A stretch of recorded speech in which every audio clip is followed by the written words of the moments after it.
অনেক দিন পর আজ শরীরটা ভালো লাগছে। সত্যি কথা বলতে কিছুদিন ডাক্তার ডাক্তার করে এমন অবস্থা হয়েছে আমার, কি আর বলবো। তো যাই হোক, এদিকে ঘুম থেকে উঠেছি হচ্ছে সকালবেলা তাড়াতাড়ি করে। ঘুম থেকে উঠে কিন্তু মা চা করেছিল, সেই চাটাই আগে খেয়েছি। চা খেতে চেয়েছিলাম না, তো মা হলো অল্প করে করছি, একটুখানি খা বিস্কিট দিয়ে। তো আমি ঠিক আছে তাহলে আমি ঘর থেকে একটু আসি, ঘরটা একটু গুছিয়ে আসি। তো এসে কিন্তু আমি বিছানাটা ঠিক করে ফেললাম, কারণ ঘরটা না পরিষ্কার থাকলে না ভালো লাগে না।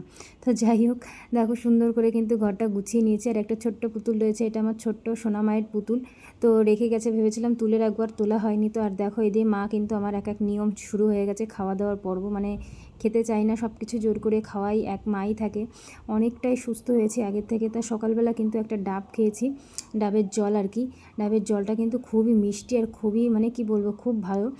এই নারকেলটা, আর নারকেলও হয়েছে পাতলা বেশ, খেতেও বেশ ভালো লেগেছে। আর কি বলো তো, আমাকে ডাক্তার বলে দিয়েছে একটা করে ডাব খেতে হবে। ভেবে বসো না যে অন্য কিছু, মানে শরীর এতটাই দুর্বল যে এই কারণে আমার খেতে হচ্ছে। তারপরে খেয়েছিলাম হচ্ছে ডিম।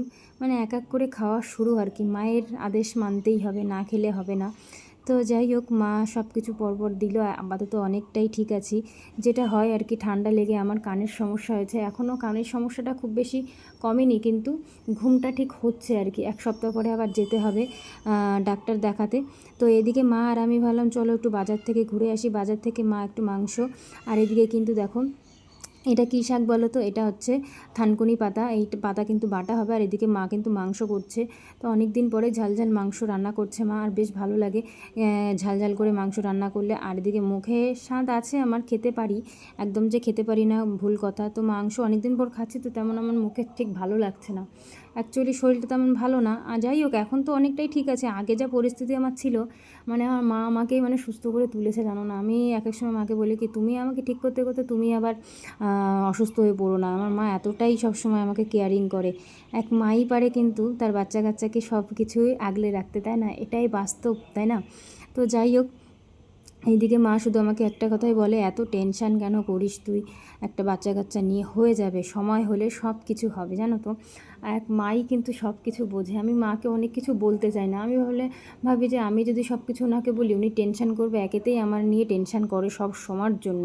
তারপরে সব কিছু মাকে খুলে বলি না, কিন্তু ওই যে মা কথা বলে না, সব কিছু বুঝে যায়, মুখ দেখলেই সে বুঝে যায় আমার কি সমস্যা আছে না আছে। সত্যি বলতে যাই, ভগবান আমাকে এমন একজনকে দিয়েছে আমার মা। মানে আমি হয়তো কোনো পুণ্যের কাজ করেছি, যেরকম মা আমি পেয়েছি। আমি সত্যি বলছি, আমি আমার মা যে আমি বলে ধারণা করতে পারবো না। আমার মায়ের কোনো মানে বলে বোঝানোর বা মুখে প্রকাশ করার মতো কিছু নেই। তো যাই হোক, অনেক কিছুই বলে ফেললাম। তো এদিকে কিন্তু রান্না বান্না হয়ে সারলে মা আর আমি খাওয়া দাওয়া করে নিয়েছি। তো মা বললো তাড়াতাড়ি করে খেয়ে নে, খাওয়ার আগে একটা ওষুধ ছিল সেটা খেয়ে নিয়েছে। আর এদিকে ভাইও কিন্তু খেতে বসে পড়েছে, মাও খাচ্ছে। তো দুজনেই ফোন দেখছে, তাহলে আমি আর বসে থাকি কেন, আমিও তাহলে একটু ফোন দেখি। তো এদিকে থানকুনি পাতা দিয়ে খেলাম, ভাতটা বেশ ভালো লেগেছে, রসুন দিয়ে করেছিল। আর এদিকে লাস্টে খেলাম মাংস। মাংসটাও কিন্তু সুন্দর হয়েছে। মায়ের হাতে রান্না কি আবার খারাপ হয় বলো? তো যাই হোক, সব কিছু মানে সব কিছু সেরে টেরে যখন মা আর আমি একটু বসি, তখন গিয়ে কিন্তু মা আমাকে সবসময় একটা কথাই বোঝায় যে দেখ, টেনশান একদমই করবি না, সময় যখন সব কিছুর হবে এমনিই সব ঠিক হয়ে যাবে। তো যাই হোক, মার কথা শুনতে হয়, কি বলো তো, টেনশান তো করতে চাই না, কিন্তু কখন মাথায় যে টেনশান চলে আসে কি আর বলি। মায়ের কাছে থাকলে আমার টেনশান, মানে আমি কোনো টেনশানই করি না। যাই হোক, একাকিত্ব থাকলে সব কিছুই মনে পড়ে, সব কিছুই ভাবি, এটাই তো আমাদের মেয়েদের জীবন বলো। তো যাই হোক, এদিকে মা আর আমি গেছিলাম বাগানের দিকে গিয়ে কিন্তু কয়েকটা পেয়ারা পেরেছি। আর পেয়ারাগুলো বেশ ভালো ছিল। একটা পেয়ারা খেয়েছি, বেশ সুন্দর মিষ্টি পেয়ারা, আমাদের গাছেরই পেয়ারা, প্রচুর পেয়ারা হয়েছে। আর কিছুদিন গেলে পেয়ারাগুলো পাকবে। তো চারিদিকে ঘিরে দিয়ে দিয়েছে, ভীষণ উৎপাত করে ছাগল গরুতে, যার জন্য খেয়ে ফেলে, তার জন্য ঘেরা দিয়ে দিয়েছে বেশ। এবার যদি দেখা যায় কিছু পেয়ারা। আর এদিকে কিন্তু গাছের থেকে পড়েছে মিষ্টি একটা আম, মিষ্টিই বলে দিলাম আগের থেকে। কি বলবো, আমটা এত মিষ্টি, বাপরে বাপ, গাছ পাকা আম তো, মানে আমরা অবাক হয়ে গেছি, এতটা মিষ্টি হয় আম। খেয়েছি অনেক আম, কিন্তু এতটা মিষ্টি আর এতটা সুন্দর আম আমি খাইনি। তো যাই হোক, খেলাম ফার্স্ট টাইম এই গাছের পাকা আম, মা আর আমি কেটে খেলাম। আমটা খুব সুন্দর ছিল, বছরের প্রথম ফল। তো মাকে বলছি আমরাই খেয়ে নিলাম, ঠাকুরকে না দিয়ে।